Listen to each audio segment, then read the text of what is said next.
Good morning students. आज हम वापस बोर्ड के हिसाब से 1 मार्क्स वाले जो क्वेश्चंस हैं वो हम एक्सप्लेन करेंगे। तो जैसे फर्स्ट क्वेश्चन है आपके, how many resources are there in an organisation, यानी ऑर्गेनाइजेशन में कितने प्रकार के रिसोर्सेज होते हैं, कौन कौन से रिसोर्सेज होते हैं। तो human and physical resources are there in an organisation, यानी ह्यूमन रिसोर्सेज यानी श्रमिक या मनुष्य, और फिजिकल रिसोर्सेज यानी जैसे मशीन है, कच्चा माल है, आपके वित्त है, फाइनेंस है, ये सारे रिसोर्सेज जो हैं वो ऑर्गेनाइजेशन में होते हैं दो तरह के। एक्सप्लेन डिफरेंट, क्वेश्चन नंबर 2 है explain different disciplines which make management multi disciplinary, यानी कौन कौन से ऐसी डिसिप्लिनरी हैं जो आपके मैनेजमेंट को मल्टी डिसिप्लिनरी बनाती हैं।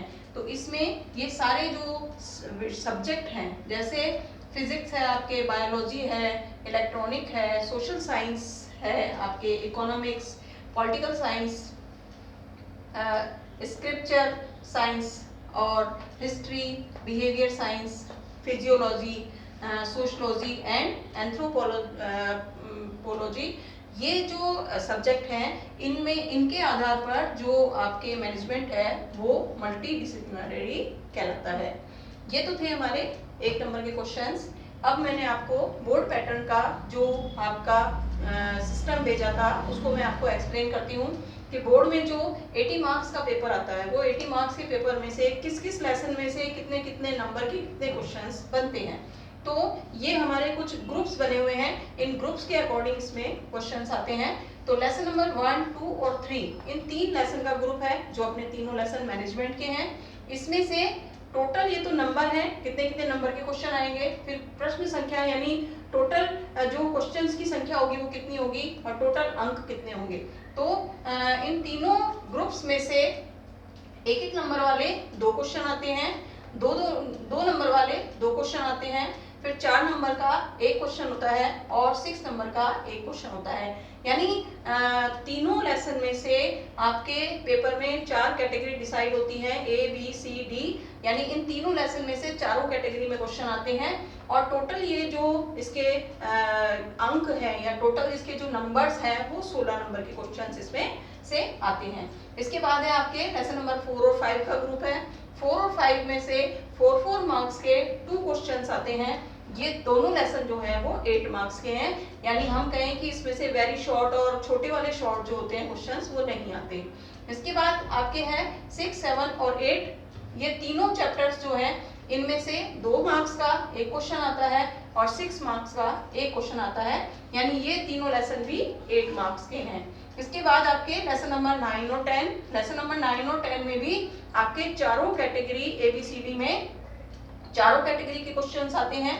1 मार्क्स वाले 2 क्वेश्चन आते हैं, 2 मार्क्स वाले भी 2 क्वेश्चन आते हैं, 4 मार्क्स का 1 क्वेश्चन होता है और 6 मार्क्स का 1 क्वेश्चन होता है, यानी ये दोनों चैप्टर भी आपके 16 मार्क्स के हैं। इसके बाद लेसन नंबर 11 और 12, दोनों लेसन में से 3 कैटेगरी में क्वेश्चन आते हैं। 1 मार्क्स वाले 2 क्वेश्चन होते हैं, 2 मार्क्स वाला 1 क्वेश्चन होता है और 4 मार्क्स वाला 1 क्वेश्चन होता है, यानी ये दोनों चैप्टर्स जो हैं वो 8 मार्क्स के हैं। इसके बाद लेसन नंबर 13 है, इसमें भी 3 कैटेगरी में क्वेश्चंस आते हैं। 1 मार्क्स के 2 क्वेश्चन आते हैं, 2 मार्क्स का 1 क्वेश्चन आता है और 4 मार्क्स का 1 क्वेश्चन आता है, यानी टोटल ये भी 8 जो चैप्टर है वो 8 नंबर का है। उसके बाद लेसन नंबर 14 में 4 नंबर वाले 2 क्वेश्चंस आते हैं, दोनों ही क्वेश्चन 4-4 नंबर के होते हैं और आपके ये टोटल जो चैप्टर है वो 8 मार्क्स का है। इसके बाद लेसन नंबर जो 15 है, इसमें भी 3 कैटेगरी में क्वेश्चंस आते हैं। 1 मार्क्स वाले 2 क्वेश्चन आते हैं, 2 मार्क्स वाला 1 क्वेश्चन आता है और 4 मार्क्स वाला भी 1 क्वेश्चन आता है, यानी टोटल मिलाकर के 15 लेसन भी 8 मार्क्स का है। अब अगर इस आधार पर हम देखते हैं तो इनमें से जो आपके लॉन्ग आंसर वाले क्वेश्चंस हैं, यानी 6 मार्क्स वाले जो क्वेश्चन हैं, उनके लिए जो आपके लेसन है वो एक तरह से फिक्स्ड है, यानी पहला जो आपके लॉन्ग आंसर वाला क्वेश्चन आएगा वो 1, 2, 3 में से 1 क्वेश्चन आएगा, एक नहीं 2 ऑप्शन में जो आते हैं। तो जो लॉन्ग क्वेश्चन है वो आपके फर्स्ट, सेकंड, थर्ड में से आना है।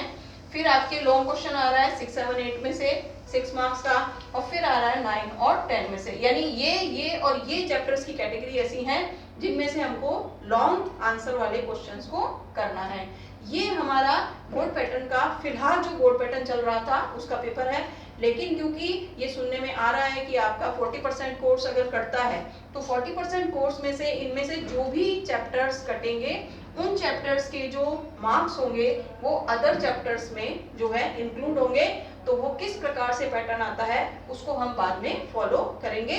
तो फिलहाल हमको जो भी पढ़ना है वो इस आधार पर ही हमको तैयारी करनी है, यानी किस चैप्टर में से कितने नंबर के क्वेश्चंस जो है वो आते हैं। ये हमारा बोर्ड पैटर्न जो मैंने आपको समझाया, आप इसको फॉलो करेंगे और इसके आगे वाले को हम कल लेक्चर में करेंगे।